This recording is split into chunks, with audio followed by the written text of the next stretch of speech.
미국 주식시장이 하락 마감했습니다. 나스닥은 2% 넘게 하락 마감했고 유럽은 플러스였는데 반등세가 그렇게 세진 않아요. 아시아는 혼조세였고 우리나라는 2600을 안 깨고 잘 꿋꿋이 버티고 있긴 합니다. 한 번 더 밀릴 거라고 저는 생각은 하고 있는데 잘 버티고는 있습니다. 아직까지는. 오늘 경제지표 중요한 거 나온 거 보면 일단 뭐 요번 주 정리 인베스팅닷컴 기사 보면 오늘 요번 주 정리한 거 보면 뭐 2주 연속 밀렸거든요.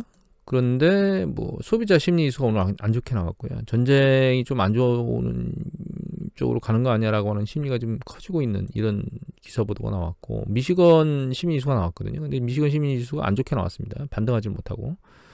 이 현재 상황이고 앞으로의 상황도 기대치는 더 떨어졌어요. 툭 떨어져서 나왔어요.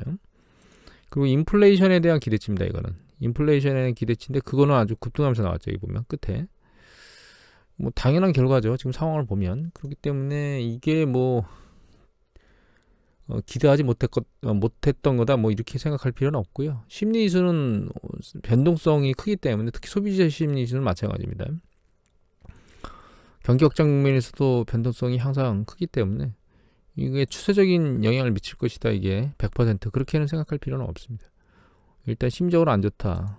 그리고 요거 석유 유정수가 또 발표됐는데 이게 주간 단위로 나오거든요. 한 주 만에 13개가 늘어났는데 이게 코로나 팬데믹 터지기 전에 숫자가 800개 정도 됐었거든요. 유정수가 미국에. 근데 지금 이제 올라가는 게 한 660개 정도 되니까 한 14개 정도 차이가 나요. 14개네 참 140개. 한 주에 10개 만들어내면 한 석 달.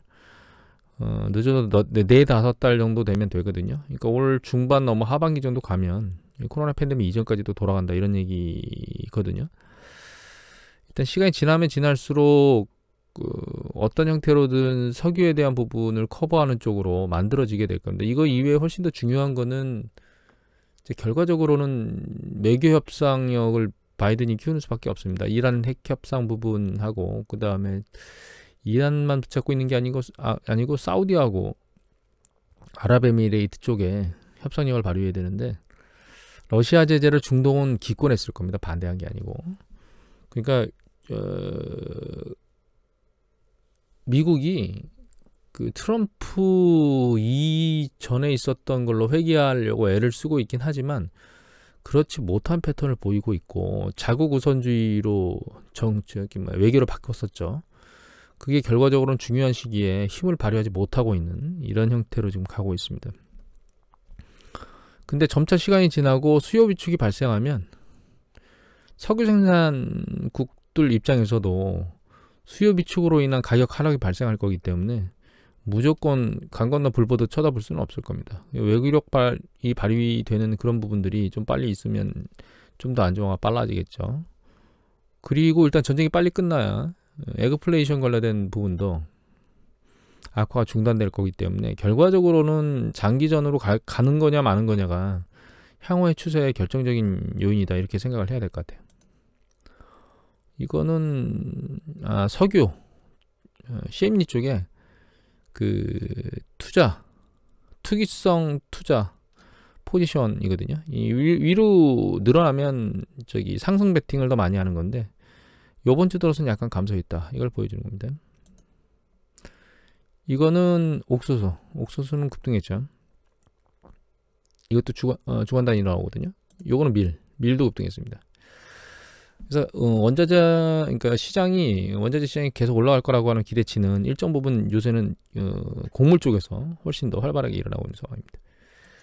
카타르하고 비나토 동맹국으로 지정했는데 이거는 러시아가 천연가스 유럽으로 가는 천연가스를 막으면 난리를 칠 거니까 그걸 커버하기 위해서 했는데 카타르가 여기에 2020년 요거는 yearbook.enerdata.net 사이트에 있는 데이터거든요. 이거 2020년까지 생산량 데이터인데 카타르가 한 7위 정도 됩니다. 6위네요. 6위 정도 되고 요거는 2022년 올해 들어서 가스 생산 국가 레벨인데 보시면 카타르는 3위까지 올라왔죠. 이게 지금 데이터가 왔다 갔다 합니다. 여러 개 데이터를 제가 봤는데 왔다 갔다 해서 카타르가 정확히 어느 순위에 있다라고 보여주는 게 있으면 좋은데 그걸 찾지는 못했습니다. 다만 상당히 높은 수준에 있다. 그런데 이걸 지금 걱정할 필요는 없을 것 같아요. 왜냐하면 보도에서도 이미 한번 나왔는데 러시아 가스 잘 주고 있다, 이런 보도가 나왔거든요. 그리고 러시아 입장에서는 지금 군비를 되도록이면 군비를 충당해야 되기 때문에 에너지를 안 팔려고 하는 게 아니고 어떤 형태로든 에너지를 팔아야 될 입장이거든요. 그런 상황이기 때문에 천연가스를 중단시키거나 그러진 못할 겁니다. 오일에 대한 금수조치는 일단 있지만 뭐 미국이야 러시아에서 천연가스를 아마 수입을 안 할 겁니다. 그래서 천연가스 금수조치나 이런 얘기들은 없고, 유럽도 점진적으로 줄일 거지 급격히 줄이는 게 아니기 때문에 러시아는 천연가스 밸브를 안 잠글 거라고 생각하고 있습니다, 저는. 그리고 중국이 미묘한 변화를 보이고 있습니다. 어제 중국이 전쟁이라는 표현을 썼다는 보도는 보여드렸죠. 근데 여기 보시면은 중앙은행이고요. 3월 11일자인데 박성훈 기자께서 올리셨습니다. 여기 보시면 러시아가 중국서 항공기 부품을 구매하려고 했는데 이게 무산됐다는 거예요. 항공기 수리하고 막 이러면서 부품이 필요한데 중국에서 다른 이제 서방에서는 아예 안 주니까 중국에다가 부품 준조했는데 그거를 못 샀다는 거죠. 서방에서 하도 난리를 치니까 중국도 이제 움찔하고 있는 것 같습니다. 그 미국이 한마디 했죠. 러시아 제재에 동참하지 않은 중국 기업들 강력하게 제재하겠다는 얘기를 했기 때문에 중국 입장에서도 러시아가 불장난하는 것에 휩쓸려 들어가고 싶지는 않다, 이런 생각으로 하고 있는 것 같아요. 챙길 건 다 챙겼죠. 뭐 석유 팔고, 석유 사고, 가스 사고, 밀 사고, 그러니까 챙길 건 챙기고 그 뒤에 이제 뒤통수를 러시아를 때리고 있는 게 아닌가, 이렇게 생각하고 있습니다. 그리고 중국이 중요한 역할을 해야 될 거라고 보기 때문에 중국의 미미한 변화도 중요한 뉴스 기사다, 이렇게 생각을 해야 될 것 같아요.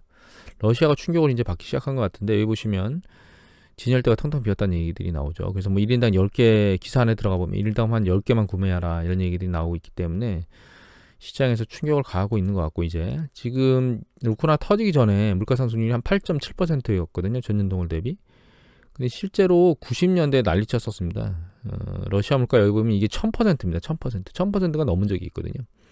이 쌩 난리를 치고 친 적이 있었기 때문에 그나마 그 이후에 푸틴이 들어온 이후에 물가 상승률이 안정화된 이런 시기들을 오랫동안 거쳤거든요. 그래서 푸틴의 지지율이 높은데 여기서 다시 한번 또 이게 러시아 모라토리엄 선언했을 때입니다. 그때 올라간 수준이 한 126%까지 올라갔었죠. 파산하면서. 예, 이거는 그 이전이고 90년대 소련 붕괴 시기고, 이때는 러시아 모라토리엄 선언한 뒤에 있었던 일입니다. 지금이 러시아가 요건 8%지만 뉴스 보도를 보면 볼까요? 이거 조선일보 기사고 3월 11일자 기사고, 요게 이슬기 기자께서 쓰셨거든요.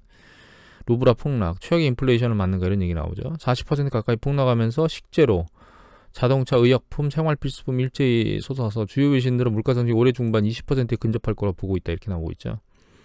지금 이게 환율이거든요. 러시아 달러 대비 루블 환율인데 1달러당 루블이 140대 중반까지 올라간 적도 있습니다. 장중으로 보면. 지금은 여기 보면 110달러 초반대에서 130달러로 왔다 갔다 지금 하고 있거든요. 근데 지난번 뉴스 보도에서 이미, 그리고 제가 말씀드렸듯 외국에서 그 외화를 벌어들이는 기업들이 벌어들이는 외의 80%를 러시아 시장 내에다가 쏟아 부으라고, 매도를 하라고 했거든요.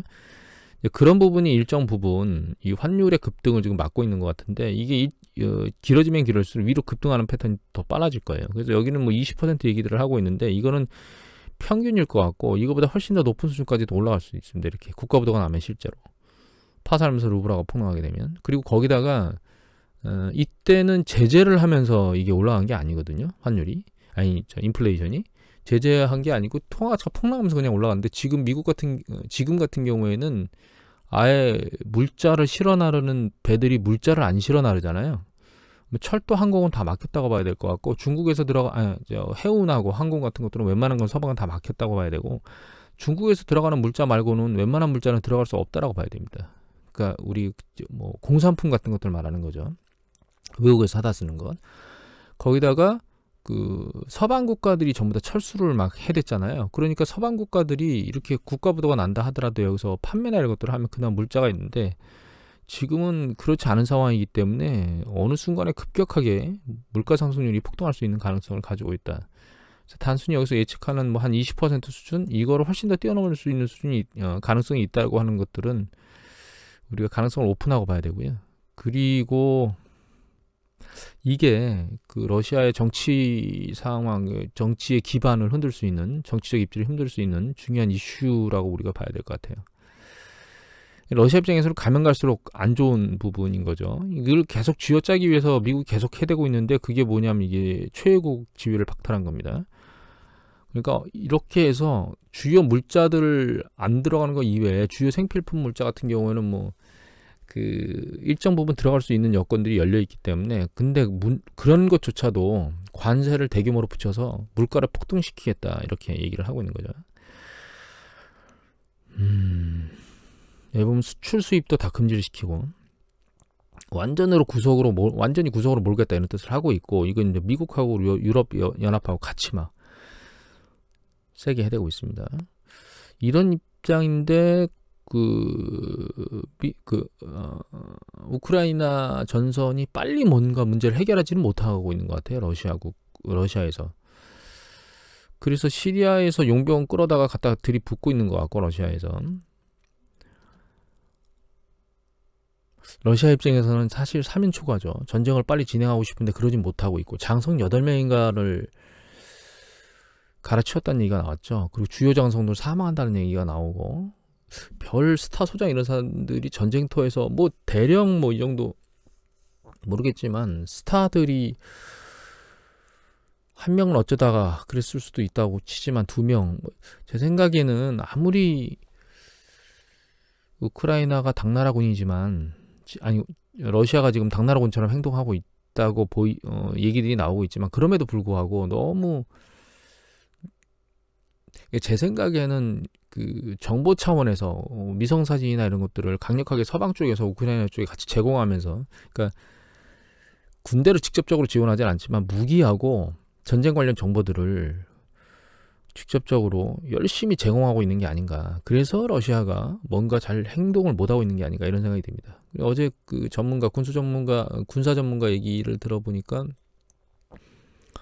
군사통신을 안 쓰고 그 핸드폰 통신을, 그러니까 군사통신이 잘 우크라이나에서 터지질 않아가지고 러시아에 핸드폰 통신을 하다가 도청이라고 그래야 될까요? 하여튼 뭐 그런 형태까지 넘어갔다, 뭐 이런 얘기들이 나왔거든요. 뭐 그런 것들도 감안한다 하더라도 러시아가 너무 졸전을 펼치는 걸 봐서는 정보력에서 미국이 중요한 부분들을 제공하고 있는 게 아닌가, 이런 생각이 듭니다. 이 러시아만 문제가 아니에요. 지금 우크라이나도 문제인 게 신속가입을 반대한다고 나왔거든요. 그러니까 결과적으로는 우크라이나가 단기간 안에는 EU에 들어가지 못하고 나토에도 들어갈 수 없다는 뜻이죠. 그래서 서방 입장은 아주 명확한 것 같습니다. 너희들 둘 다 우크라이나하고 러시아 치고받고 싸우고 있는데, 일단 빨리 뭔가 화해해. 일단 악수하고 일단 전쟁을 끝내. 이런 쪽으로 양쪽을 다 몰고 가고 있다, 이런 생각이 듭니다.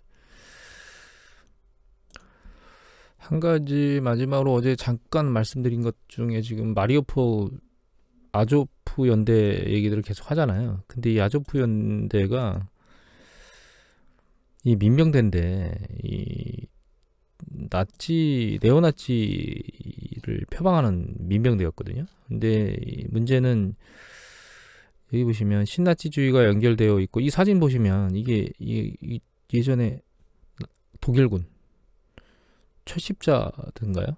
그 표시하고 비슷하죠, 지금.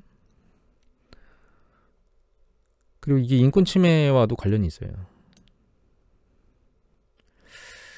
민병대를, 얘네들을 자기네 군대로 편입했거든요. 이래서 나치 얘기가 계속 나오는 겁니다, 러시아 쪽에서. 사실 제가 보면 가장 고통받는 거는 우크라이나 국민밖에 없어요. 정치적으로 한쪽에서도 우크라이나도 무엇인가 잘못된 행태를 한 거고, 그게 쌓이고 쌓여서 민스크 협정 얘기 드렸잖아요. 잘 이행이 안 된다고 계속 얘기들이 나왔었고, 그게 이제 전쟁을 촉발할 수 있는 기본적인 어떤 조건이라기보다는 촉발할 수 있도록 뭔가 단초를 준 거죠, 러시아한테. 여하튼 그렇다고 러시아의 현재 전쟁 수행이나 이런 것들을 지지하는 건 절대로 아닙니다. 전쟁은 있어서는 안 되죠. 우리나라도 마찬가지고. 그래서 결과적으로는 좀 안타까운 일이긴 한데 서방의 입장에서 보기에는 이건 이제 그렇게 생각한다는 거예요. 야, 너희들 서로 다 뭔가 문제가 있었지 않냐. 그렇다고 이렇게 하지 말고 너희들 때문에 우리도 지금 주름살 끼니까 빨리빨리 뭔가 협상을 해. 이런 쪽으로 계속 밀고 가는 것 같고, 그래서 러시아의 푸틴이 계속 전쟁을 할 수 있겠느냐, 지속적으로. 그러니까 군사비나 이런 부분이나 현재 앞으로 보는 정치적 입지에 흔들림이 있을 수 있다거나 이런 것들을 놓고 보면 무한정 계속 전쟁을 할 수는 없을 거라고 보고 있습니다. 그래서 어떤 형태로든 군사적으로, 그러니까 협상에 유리한 조건이 가고 그 타협이 이루어지고 나면 끝날 거라고 생각을 하고 있는데, 그 시기가 언제인지 판단하기가 좀 애매모호하긴 한데 3, 4월 내에는 협상이 타결되지 않을까요? 그거보다 더 길어질 수 있을까요? 지금 러시아가 수행할 수 없을 것 같은데, 군비 문제 때문에.